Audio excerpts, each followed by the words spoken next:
So, imagine this. It's January 14th, 2005.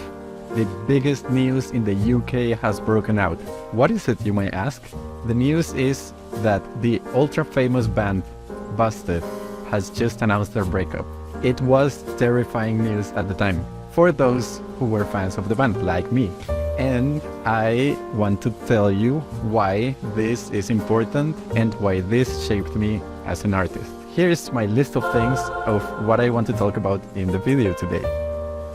Doing what you love as an artist can be sometimes difficult because we have responsibilities. We have things we have to do in order to make it in life. If you're a beginning artist, it might be scary to jump into this world of what do I do if I want to be an artist? I want to draw, I want to just make art, but how can I live from this? In my personal experience, I can tell you a little bit of how I became an artist. But just a disclaimer, this is not professional advice. This is my story, so just take it how you want it, but don't follow my advice. It's not advice, it's just a story, okay? Okay, cool. So, when I graduated university, I had lots of fears of how to become an artist because I didn't know what to do. The best metaphor I found for this is in the series Digimon. I know, before you say, Mao, what does that have to do with anything? I can't just go ahead and follow my dreams. I have responsibilities. I have things I have to do. Like, for example, I have to take care of my family of 12 cats. I know, Ginger has been eating all their food. It's horrible, and Princess Cheesecake has a crippling addiction of gacha games that I have to spend so much money on. You don't understand. It's difficult. I know.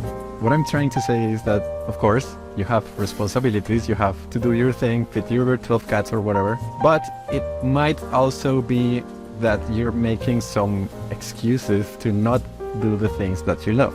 What do I mean by this? Of course, it's irresponsible of someone to say, just go follow your dreams, drop everything, quit your job and go to the circus or whatever. That's your dream, that's okay, but of course we have responsibility. What I'm trying to say is that if you have something that you want to make, that you want to do, that you love doing, that you can't stop doing it because it's so much fun, you have to take a little responsibility and say, okay, maybe I've been watching too many hours of Netflix and maybe I can work a little harder and do the thing that I love. I know, it's difficult. It's really difficult to set time apart and find some hours, for example, to draw, or instead of watching Netflix or YouTube or whatever. So, in Digimon, there's this beautiful scene that has stuck with me for a very long time, and it's, if you don't know, real simple, Digimon, it's a TV series, animated series about a group of kids that are camping or whatever, I don't remember, and they are transported to the Digi world, and they have adventures there, they spend a lot of time there, but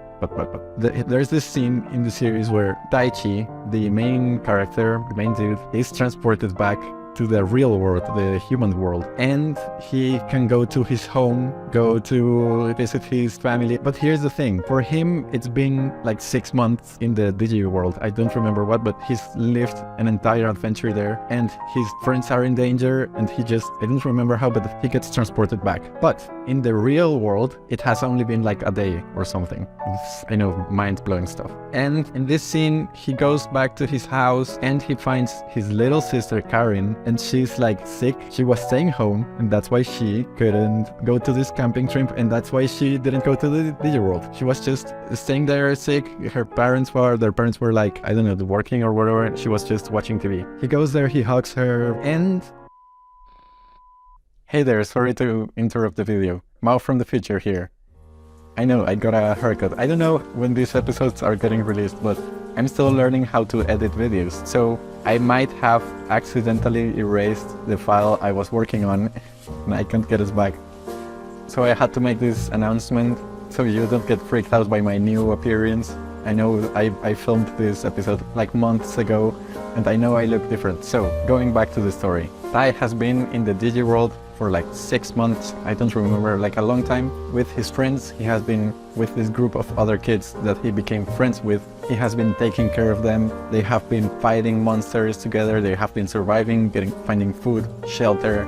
It's been like the journey of his life, right?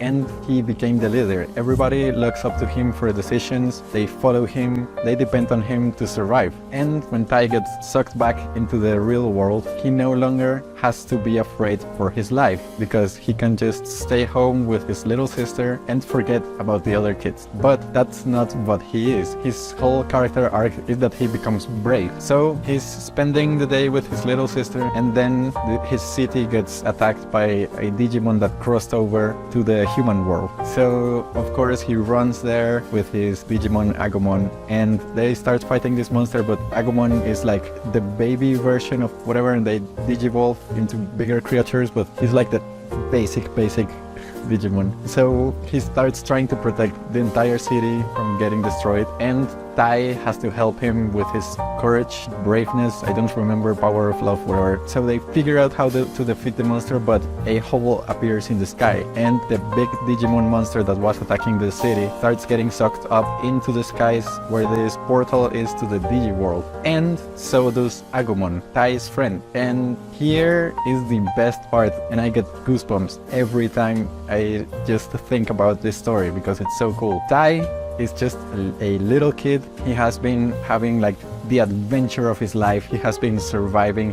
It's been really difficult, and he has made this group of friends that are responsible for him. So there's this beautiful magical scene where you see Tai looking up at the sky, seeing his friend Agumon getting lifted up in the sky, and he has to make a decision because he wants to go with him too, to protect not only his friends but the entire world from getting destroyed. And when he wants to go, his little sister grabs his hand and he looks at her and she says, "Please don't go, please don't leave me alone." So you see for a split second in his eyes that he has to make the decision of, should I stay with my little sister and just watch TV, avoid like the whole adventure, the whole danger, and just stay safe here with her? Or should I go with Agumon into the Digi world to keep fighting monsters, to help his friends, to be responsible and save the entire city, the entire Digi world? And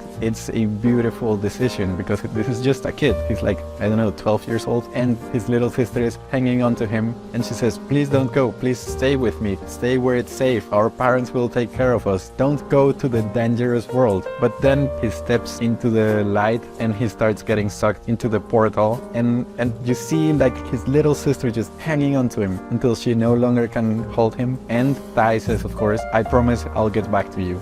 But it's just a beautiful decision because this is a great metaphor for just staying where it's safe, just doing what might pay your bills, what might give you financial stability, or pursue adventure, pursue something bigger, something meaningful. So this is pretty much it from Mao from the future, back to Mao from the past. Bye. I know, it's so good. So this is a good metaphor for the art, the adventure, what you want to make, what you want to draw, what you want to become. And of course, responsibility. It's a difficult choice. I'm not saying it's easy. It's really difficult. It was very difficult for me to choose something that I love. So I want to talk about the band Busted, Charlie Simpson, and Fightstar. What does Busted, the music band, has to do with this? Charlie Simpson is a musician. He has had a lot of bands. He's very successful. Maybe you haven't heard of him because he's more UK based, but if you know him, let's be friends. It's okay? Let's be friends. He was a very successful teenage pop star with his band Busted. They won 2 Brit Awards. They had 4 studio albums, recorded studio albums, and they sold 5 million records when they were like 16 or 17. It was insane. They were filling up stadiums with their music. But here's the thing, Charlie was not happy. He wasn't doing what he loved. Of course, he had his friends with him, he was very successful, made some really good music, but this isn't what he wanted. He wanted to do another kind of music. Of course, there's more involved, but in his own words, he wanted to start a new band and do whatever he wanted. That's how he created Fightstar, the best band in the world. for me. This is my favorite band. They have made such awesome music together. And of course, there's more to it. He has made some other music, personal music. But this is a person that inspires me because he has been doing what he loves. And even if he returned to Busted a couple of years ago, it's what he likes doing, right? So for me, I've done kind of the same. I've always tried to pursue what I think is most meaningful to me. And of course, responsibilities. You have to pay rent, you have to take care of your brands, you have to do like real stuff. But I've always tried to find a way to take the responsibility of doing the thing that I love. So to finish this video, I want to talk about what I did to pursue my dreams. Make a plan. Most people stay still, and that's horrible. Just think about how many people just stay the same just because they're afraid of not doing the thing, or they're tired, or there are many legit excuses, right? But this is something that I read in a book from Brian Tracy, and it's such a good sentence. It's most people stay in someday I'll. Someday I'll is a horrible place because you stay saying, someday I'll work on my drawings. Someday I'll start my Instagram. Someday I'll start my YouTube channel. Someday I'll, and you stay there.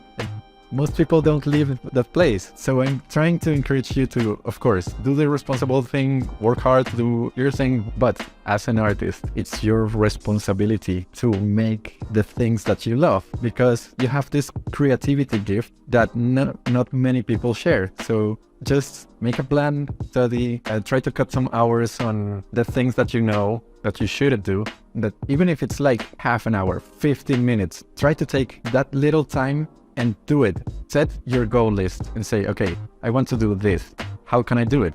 Step by step, every single day, just one little thing. Even if it's 50% or 12%, even if it's 3%, that's way better than 0%, than doing nothing, than staying in someday I'll. Try to do it. We can do it together. I believe in you, okay?